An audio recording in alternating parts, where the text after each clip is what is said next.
তৰফৰ পৰা শ্ৰদ্ধা আৰু চেনেহ যাচিব বিচাৰিছোঁ। আমাৰ মাজত উদীয়মান সাংস্কৃতিক কৰ্মী নুৰ শ্বেখ মোহন আছে, মই চিনাকি কৰি দিছোঁ। নুৰেন ৰাজকৈ ডাঙৰীয়া ইতিমধ্যে উপস্থিত হৈছেহি। এয়া মঞ্চত সন্মানীয় বিমল। ইয়াৰ পাছতে আমি আমাৰ তৰফৰ পৰা শ্ৰদ্ধা আৰু চেনেহ যাচিব বিচাৰিছোঁ চৰাইদেউ জিলাৰ সন্মানীয় আয়ুক্ত চলাই আছে। আজি সভাখনৰ আৰম্ভণিতে তেখেতে বক্তব্য ৰাখি উদ্দেশ্য ব্যাখ্যা আৰু ইয়াৰ আদৰণি আৰু চৰকাৰী পৃষ্ঠপোষকতাত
অসমৰ এটা অন্যতম জনগোষ্ঠী আহোম জনগোষ্ঠীৰ পৰম্পৰা অনুসৰি তেখেতসকলৰ পূৰ্বপুৰুষসকলক স্মৰণ কৰিবৰ কাৰণে এই মেডাম মেফি অনুষ্ঠান পৰম্পৰা অনুসৰি আয়োজন কৰি অহা হৈছে।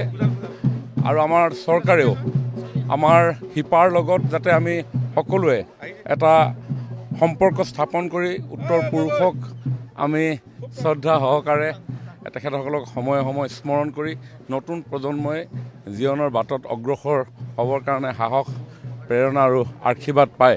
তাৰ বাবেই এনেধৰণৰ এই যি শক্তিশালী যি পৰম্পৰা, এই পৰম্পৰাক আমি সকলো জাতি জনগোষ্ঠীয়ে গঢ় লৈ উঠা অসমৰ সমাজ জীৱনৰ মাজলৈ লৈ যাবৰ কাৰণে আমাৰ প্ৰয়াস।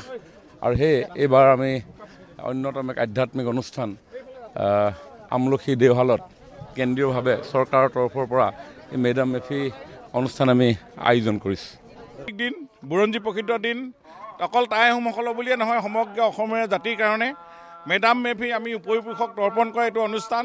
গতিকে প্ৰতি বছৰৰ দৰে এইবাৰ চৰকাৰে স্বীকৃতি দিয়াত আমি আমাৰ মাননীয় মুখ্যমন্ত্ৰী ডক্টৰ হিমন্ত বিশ্ব শৰ্মাক আমি আন্তৰিক ধন্যবাদ জনাইছোঁ আমি সকলোৱে। কাৰণ এইখন স্বীকৃতি দিছে, এখন অতি পুৰণি দেওশাল, আমলখি দেওশাল, গতিকে এখন চেং থকা দেওশাল। গতিকেলৈ এই মেডাম মেফি অনুষ্ঠানটোৱে দিনক দিনে গুৰুত্ব পাবলৈ গৈ আছে। আজি দিল্লীতো এই অনুষ্ঠান হৈছে, আজি এতিয়া ৰাষ্ট্ৰীয় পৰ্যায়লৈ গুচি গৈছে। গতিকে ইয়াৰ গুৰুত্ব আছে। এইটো এটা আধ্যাত্মিক অনুষ্ঠান। ইয়াৰ দ্বাৰা উঠি অহা প্ৰজন্মই দেশ জাতিৰ কাৰণে কাম কৰিবৰ কাৰণে প্ৰেৰণা পাব, এইটো বিশ্বাস। এই বিশ্বাস আজি সৰ্বজন বিদিত আৰু বিজ্ঞানসন্মত। গতিকে এনেকুৱা ধৰণৰ কাৰণে আজি মেডাম মেফি সকলো শ্ৰেণীৰ ৰাইজে আদৰি লৈছে। আৰু ইয়াতে ৰাইজে এই দিনটোত অন্ততঃ এই মেডাম মেফি বুলি উদযাপন কৰে। দেখিছে আজি ইয়াতে হাজাৰ হাজাৰ ৰাইজ সমবেত হৈ ইয়াত তেওঁলোকে আধ্যাত্মিকতাৰে উপৰিপুৰুষক স্মৰণ কৰিছে, নেদেখাজনৰ পৰা শক্তি লৈছে।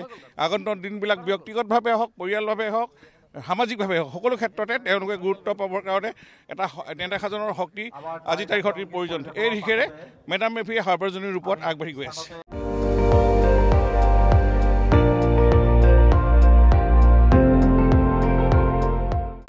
আপুনি চাই আছে ND24, সৰ্বশ্ৰেষ্ঠ নহয় সৰ্বোত্তমৰ দৌৰত।